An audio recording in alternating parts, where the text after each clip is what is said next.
Tema do dia, e vai ser tema dos próximos dias ainda, greve nos portos. Helena, quer introduzir este tema? Quero introduzir, se bem que o Ângelo me tenha dito que queria explicar esta situação. Eu não sou especialista nesta área, mas daquilo que estive a ver e que me preocupa, a primeira coisa que eu queria dizer é que, atenção, é preciso perceber de que greve estamos a falar. Estamos a falar de uma greve que é uma greve parcial, não é uma greve total, ou seja, é uma greve, os efeitos podem medir-se nos milhões que quiserem, mas estamos a falar de uma reivindicação dos trabalhadores não trabalharem mais de 40 horas por semana. É disso que estamos a falar, portanto é uma greve desde as 5 da tarde até à meia-noite, ou até às 8 da manhã do dia seguinte, portanto é uma greve às horas extra, é uma greve aos turnos ou aos dias de trabalho de 24 ou de 30 e tal horas, portanto é disso que estamos a falar.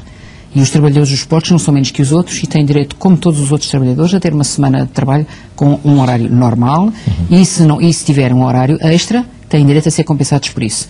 Penso que o que despoleta estas últimas situações de greve tem a ver com as alterações no Código de Trabalho e com o facto de ter sido alterada, portanto, a forma de pagamento das horas que se faziam a mais. Evidentemente que há divisões nos próprios portos, nem todos os trabalhadores e os respectivos sindicatos estão de acordo com as soluções, mas isto, enfim, uma greve é um direito dos trabalhadores e tem que se resolver ou por negociação com a entidade patronal ou, uma vez que é um setor estratégico, através de um tribunal arbitral, que é o que tem que ser feito. E já foi feito no passado e, portanto, eu só não percebo porque é que deixam arrastar isto tanto tempo sem fazer aquilo que é preciso ser feito, que é chamar as partes, convocar um tribunal arbitral, e isso já foi feito no passado, várias vezes. O ano passado tenho aqui a última sentença do Tribunal Arbitral de 2011, que definiu, fixou os serviços mínimos, e posso lê-la depois se quiserem, e são coisas muito escritas. Portanto, o ponto principal que eu queria deixar aqui é que isto é uma greve parcial, porque os trabalhadores entendem que não devem fazer jornadas superiores a 40 horas por semana, sem que isto tenha uma compensação adequada. Empresários exportadores dizem que isto é ruinoso. A indústria de celulose, por exemplo, e de papel, que é uma das mais afetadas por isto. Sim. Bom, enfim, eu conheço um pouco este setor, trabalhei lá durante 5 ou 6 anos. Já. Foi na década passada, mas trabalhei lá e trabalhei sobretudo no período em 93, quando foi feita uma lei. Mas em 93 foi feita uma lei que foi favorável aos trabalhadores. Vou dizer uma coisa, eu participei inteiramente nela, eu era o presidente da associação. É uma das coisas que os estivadores pedem é que essa lei seja exposta. Mas não é bem assim. Eu era o presidente da associação dos operadores portuários, portanto, dos patrões. Eu era o presidente eleito por todos e tive magníficas relações com os sindicatos, com os 3 sindicatos, estivadores, manobradores e conferentes, e conseguimos chegar a um acordo em que foi feita uma lei em que retirou-se algum pessoal excedentário, mas, sobretudo, o que é importante nessa altura, classificou-se o pessoal portuário em 3 tipos. A, B e C. A, pleno direito de um tudo. B, os que estavam próximos do A. C, os que deviam entrar no setor, que iam receber menos de início do que os que lá estavam na classe A ou B recebiam, mas que daí a uns anos, 16 anos, se não me lembro, atingiu esse salário. E estamos a falar de um salário que é preciso dizer qual é. Não, porque durante muitos anos os trabalhadores dos portos eram precários. Portanto, aí estabilizou-se uma situação. Estabilizou-se uma situação, mas hoje em dia o problema não é esse. O salário médio de um pessoal, dessa área pessoal de trabalho portuário, anda no mínimo 2.400, 2.600 euros. Por quantas horas de trabalho? Não, o salário normal, 100 horas extraordinárias. Com horas extraordinárias, aumenta, em alguns casos, como tem acontecido, as pessoas chegam ao fim do mês 5, 6 mil euros por mês. É o salário. Não será seguramente o salário dos estivadores em geral, Ângelo? Não é em geral, mas é de muitos. Não será seguramente. É de alguns. Oh, Helena, enfim, não me leves a mal, mas isso conheço eu. E como tal, o que é que acontece? E porquê que é assim? Porque, de facto, o que está em causa não é o despedimento de trabalhadores. Nada disso. Não, mas não é disso que o que está em causa é outra questão. É que na lei e na prática que se tem verificado, os trabalhadores portuários podem ir até o número de 2.000 horas de trabalho extraordinário por ano. E o governo o que é que está a dizer? É assim, meus senhores, 2.000 horas é mau para a segurança dos trabalhadores, trabalham a mais, cansam-se a mais. Mas os trabalhadores também acham que é mau ter tantas horas de trabalho. O governo propõe 250 máxima, os trabalhadores não querem. Querem continuar com os 2.000. Porquê? Porque querem chegar aos 5.000 euros. Ângelo, desculpa, faz essa proposta e negociou com alguém. Feita. E negociou com alguém. Oh, Helena, foi negociado com os sindicatos de Leixões, com os sindicatos de Aveiro e de Sines, e vingou. E aqui não vingou. Ou seja, há aqui uma desconfiança. Não é só aqui, não é só aqui. Há um discurso errado Figueira, dos Setúbal, trabalhadores. Lisboa, é mais. Há um discurso errado que acontece o seguinte: as pessoas não querem perceber e dizer que, de facto, os níveis salariais são estes e o que o Governo está a propor não é redução de pessoal, pelo contrário. Deixa-me dar-te este exemplo. Uma pessoa está a este nível, outros trabalhadores do mesmo Porto, para as mesmas funções, estão a este nível. O que o Governo está a dizer é aproximá-los. Em que? Em número de horas extraordinárias. Para que uns reduzem o número de horas extraordinárias, outros aumentam. Tu sabes que um trabalhador da classe C não pode ter horas extraordinárias se os dá o David dizer se querem ou não. Pois isso e não se sei. quiserem não chegam ao C. Isso não sei. Eliana, sabes o que é que se passa? Este setor é um setor da aristocracia operária, em que a aristocracia dominante põe o pé em cima da subaristocracia operária. Ou seja, isto é um problema, não são palavras. São conceitos reais, de níveis salariais em que os mais bem protegidos querem manter um privilégio contra os próprios outros trabalhadores que têm uma classe diferente mais baixa. Ângelo, seguramente estás a omitir factos. Estás a omitir dados. Há outro dado que vou dar. Estás a omitir dados. Porque estás a falar Porquê como que tu dizes isso? Desculpa, estou a dizer isso por uma razão muito simples. Estás a falar como se não houvesse do lado da entidade patronal nenhuma espécie de posição e como se isto fosse uma guerra. Não, tem que haver. E, portanto, estás a ser parcial. Desculpa, não estou, não. Estás a ser Olha, parcial. se podes dizer que sou parcial, Estás a ser parcial. Se sou ser parcial, diz-me aonde e como. Digo que estás a ser objetivamente, aonde e como. Digo que estás a ser parcial. Não, desculpa lá, digo que estás a ser parcial porque estás a acusar uma classe que é um trabalho bastante difícil e bastante pesado de ser uma aristocracia operária. Eu acho que isso é. Quem ganha 5 mil euros na aristocracia operária? Não sei se ganham sei isso. eu. Olha, no meu tempo que eu saí lá em 96, sabes qual era o salário normal? 400 contos. Não sei se... Ou seja, 2 mil euros. E havia muitas pessoas que chegavam ao fim do mês com 3 mil, 4 mil euros. Em 96. Ângelo, não sei se isso é verdade ou se não é. Só sei Passou-se comigo. Ângelo, não sei se eu é que assinava os recibos. Em relação a 93 ou 96, não ponho dúvidas. Agora Estamos a falar de 2012. Estamos a falar de 2012. Não sei qual é o nível salarial neste momento. Não tenho conhecimentos suficientes. Nunca trabalhei no setor. Então informa-te antes de vir para aqui. Com certeza, mas não tive... Para não dizer... Informa-te antes de dizer o que estás a dizer. Com certeza. Mas há uma coisa que te quero dizer, Ângelo. As pessoas não podem ser obrigadas a trabalhar mais do que as 40 horas semanais. Com certeza. Por qualquer preço. Não podem ser obrigadas a isso. Mas o problema não é esse. Desculpa. É o contrário. Eles trabalham até 2 mil horas e o Governo diz, fica em 250. Está bem de acordo, mas porquê é que não se sentam à mesa e não negociam? Mas sabes porquê? No primeiro dia do exercício de negociação, houve logo 2 sindicatos que não quiseram ir, Setúbal e Lisboa.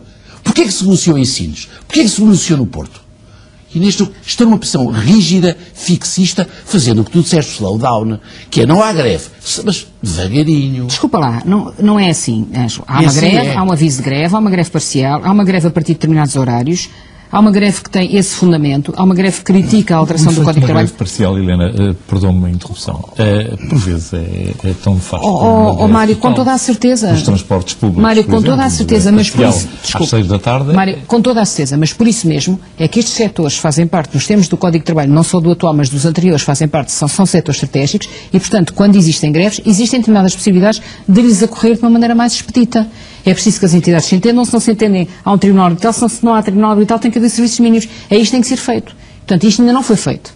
Portanto, supostamente haverá amanhã uma reunião para discutirem serviços mínimos, vamos lá ver a que é que chegam.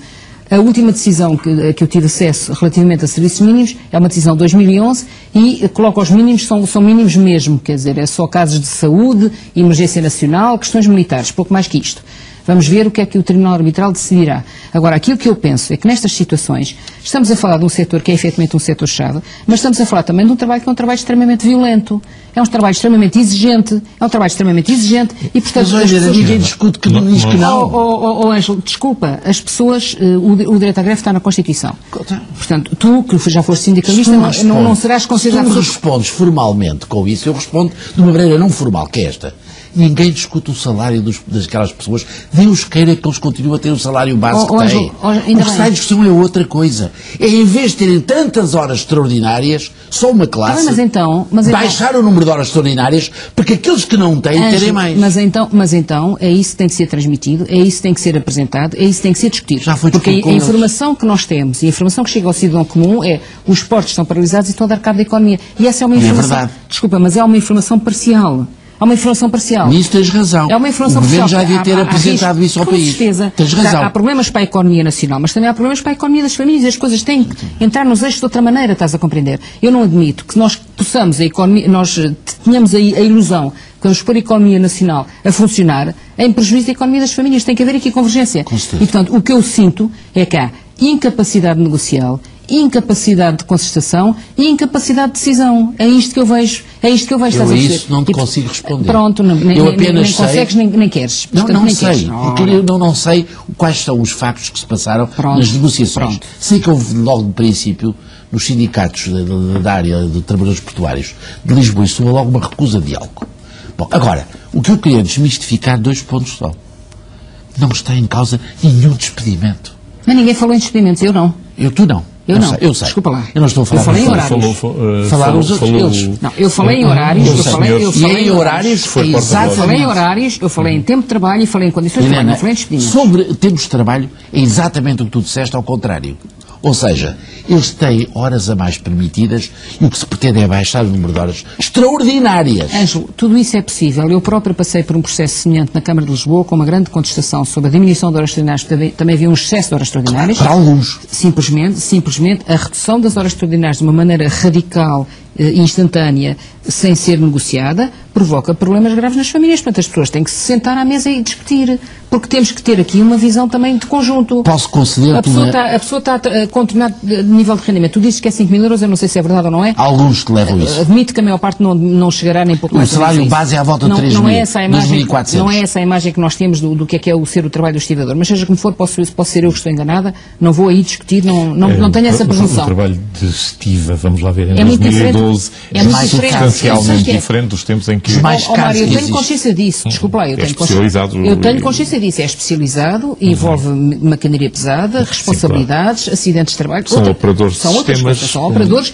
com responsabilidades grandes, portanto eu tenho consciência disso, eu tenho perfeita consciência disso. Agora o que eu digo é que não se faz um corte destes assim, de qualquer maneira, não se impõe, e que o que eu sinto de falta, quer do lado do governo, quer do lado da própria classe empresarial, falta de capacidade de concertação. Os sindicatos podem ter posições rígidas, já muitas vezes tive situações dessas. Agora, os patrões também têm situações rígidas. E não é possível fazer levantar a economia com situações rígidas dos dois lados. Uma última pergunta sobre este tema. É de pôr em prática uma requisição civil, que este governo parece ter sempre... Eu não gosto de requisições civis. É de evitar, não gosto. Porque vai radicalizar ainda mais. Radicaliza mais, eu não gosto. É evidente. Prefiro que fazer aquilo que obrigatoriamente a lei alemã, por exemplo, obriga, que é uma arbitragem. Eu aqui também. A lei portuguesa também. A lei portuguesa também, lá na Alemanha é obrigatório. Mas aqui também. Enfim, desde que seja uma empresa pública ou uma empresa com pertence ao são operadores privados. Estratégico. São operadores privados. Agora, só uma coisa mais. Há uma segunda razão, eu concedo que tens razão e eu também nunca faria uma passagem brutal das 2.000 horas para as 250. Podia começar por 1.500, o ano a seguir 1.000, o ano a seguir baixar progressivamente. É evidente. Ou seja, para não causar um trauma demasiadamente grande na redução do dinheiro que se traz para casa. Eu isso acho que é uma... Porque isso lança as economias das famílias na polvorosa. É uma visão inteligente. Mas há uma segunda razão que eles colocam. É que tu sabes que o chamado trabalho portuário considera tudo o que se trabalha dentro do porto. E há algumas funções, em primeiro lugar, duas, que eu me lembro agora, que agora o Governo está a tentar retirar da noção de trabalhador portuário, que é, por exemplo, o homem que está na portaria. O segurança. Hoje em dia é um trabalhador portuário, mas em boa verdade é um puro segurança, que pode ser reconduzido a trabalhador das administrações portuárias, do Estado. Portanto, não vai para a rua, pelo contrário, está ou é contratado, mas não seja possível. E o outro é o homem que conduz aqueles trailers, que levam os contentores. É um motorista de pesados. Porquê que há de ser um trabalhador portuário? Essa é uma questão que tem que ser resolvida entre entidades patronais, entidades sindicais e entidades arbitrais, se for o caso.